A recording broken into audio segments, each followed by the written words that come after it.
अब आ जाओ ई में, ज़ीरो मैट्रिक्स और नल मैट्रिक्स किसे बोलते हैं, ठीक है। जैसे हमने इसको पहले डिफाइन कैसे किया, हमने बोला A is equal to AIJ/M/N, ये हमारा क्या है, एक ज़ीरो मैट्रिक्स है, ठीक है।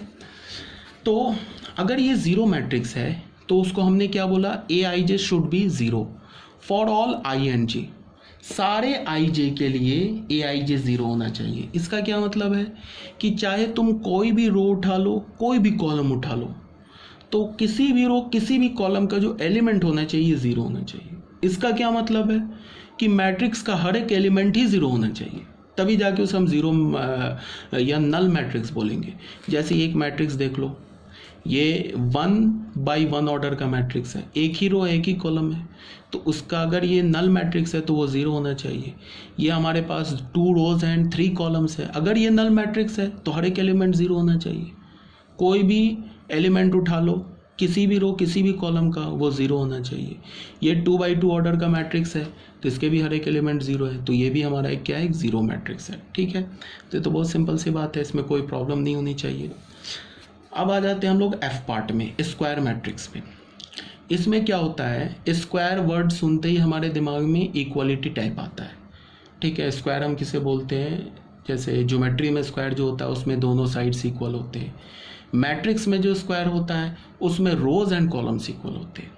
तो अगर मैंने बोला कि एक मैट्रिक्स है जो कि स्क्वायर मैट्रिक्स है, तो उससे हमें क्या पता चलेगा कि number of rows should be equal to number of columns.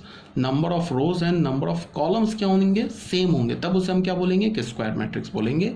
तो इसमें क्या हुआ, if number of rows and number of columns in a matrix are equal then it is called a square matrix. Clear है। हमने बोला AIJ/M/N या M/N बोला, अगर ये स्क्वायर मैट्रिक्स है तो M को N के इक्वल होना होगा, मतलब कि number of rows and number of columns को इक्वल होना होगा। ये बात क्लियर है, सिंपल सी बात है। जैसे ये एक स्क्वायर मैट्रिक्स है 2/2 ऑर्डर का, ये भी एक स्क्वायर मैट्रिक्स है 1/1 ऑर्डर का। देखो 1/1 एक ही एलिमेंट है ना, तो एक ही रो है एक ही कॉलम है, तो 1/1 ऑर्डर का स्क्वायर मैट्रिक्स है, 2/2 ऑर्डर का स्क्वायर मैट्रिक्स है। यहाँ तक क्लियर है ये बात। जैसे हमने क्या बोला कि ये एक 2/2 ऑर्डर का स्क्वायर मैट्रिक्स है, ठीक है।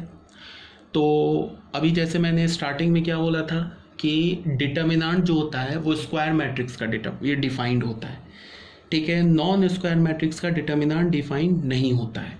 तो जैसे हमने क्या बोला, मॉड ऑफ ए, तो मॉड ऑफ ए, ठीक है, इसको हम डिटर्मिनेंट ऑफ ए भी बोलते हैं। तो डिटर्मिनेंट ए कैसे डिफाइन करेंगे, ये स्क्वायर मैट्रिक्स है तो इसका डिटर्मिनेंट डिफाइंड होगा। कैसे डिफाइंड होता है, ये 11th क्लास में मैंने आप लोगों को पढ़ा रखा है, याद करो। 11th क्लास में मैंने सेकेंड ऑर्डर के डिटर्मिनेंट को और थर्ड ऑर्डर के डिटर्मिनेंट को एक्सपैंड करना बताया था कि कैसे हम सेकेंड ऑर्डर और थर्ड ऑर्डर के डिटर्मिनेंट को एक्सपैंड करते हैं। क्लियर है। तो इसमें क्या होता है, ऐसे भी आपने जो फिजिक्स में पढ़ा होगा फर्स्ट चैप्टर, कौन सा आता है फर्स्ट चैप्टर तुम्हें, वो आता है मैथमेटिकल टूल्स, उसमें भी सिखाते हैं, ठीक है। ऐसे तुम नहीं, अगर तुम्हें पता है तो हम लोग नेक्स्ट चैप्टर जो है उसमें डिटर्मिनेंट तो चैप्टर ही है हमारा जिसको हम पढ़ेंगे। तो अगर मैंने बोला इसे क्या पढ़ते हैं हम लोग, डिटर्मिनेंट ऑफ ए या मॉड ऑफ ए, ये किसके इक्वल होगा, AD - BC के इक्वल होगा। अब ये AD - BC क्या एक नंबर है, ABCD की जगह तुमने रियल नंबर रिप्लेस कर दोगे तो AD - BC is nothing but A number, तो ये नंबर हो गया वेर ABC, ठीक है। तो यहाँ पे देखो क्या होता है, इसको हमने बोला मॉड ऑफ ए या डिटर्मिनेंट ऑफ ए। तो यहाँ पे थोड़ा सा एक बात को तुम्हें ध्यान में रखना है।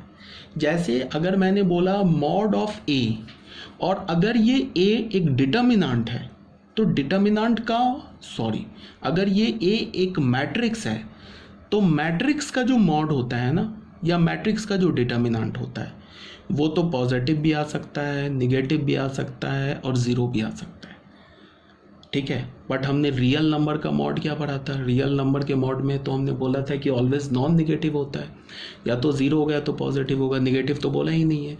जैसे हमने बोला मॉड ऑफ ए, या तो पॉजिटिव होगा या तो ज़ीरो होगा, ये निगेटिव नहीं हो सकता। कब, जब ए हमारा रियल नंबर हो। जैसे -5 का मॉड हमें 5 आ गया, पॉजिटिव हो गया। अगर मैंने तुम्हें बोला कि या फिर मैंने बोला कि 4 का मॉड क्या होगा, तो 4 वो पॉजिटिव आ गया। फिर मैंने बोला कि ज़ीरो का मॉड क्या होगा, ज़ीरो, ये नल नहीं लिखा है, ज़ीरो, ज़ीरो का मॉड क्या हो गया, ज़ीरो।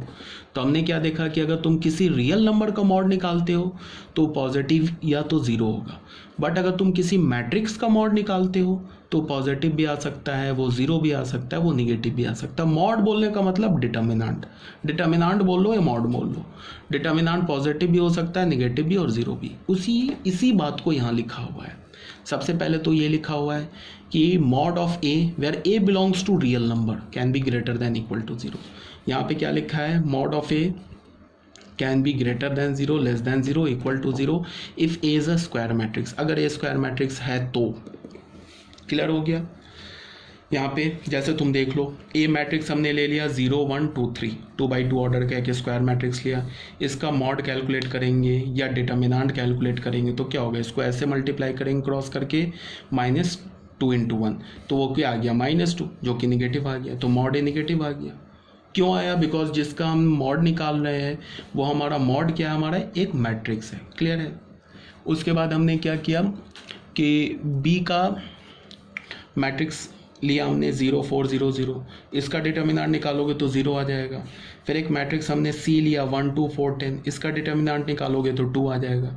तो हमने क्या देखा, ए का डिटर्मिनेंट 0 भी आ गया, फिर सॉरी निगेटिव भी आ गया, 0 भी आ गया, पॉजिटिव भी आ गया। तो यहाँ से हमें क्या पता चला कि किसी मैट्रिक्स का डिटर्मिनेंट 0 निगेटिव एंड पॉजिटिव कुछ भी हो सकता है, बट किसी रियल नंबर का डिटर्मिनेंट ये किसी रियल नंबर का मॉड हमेशा पॉजिटिव होगा या तो 0 होगा।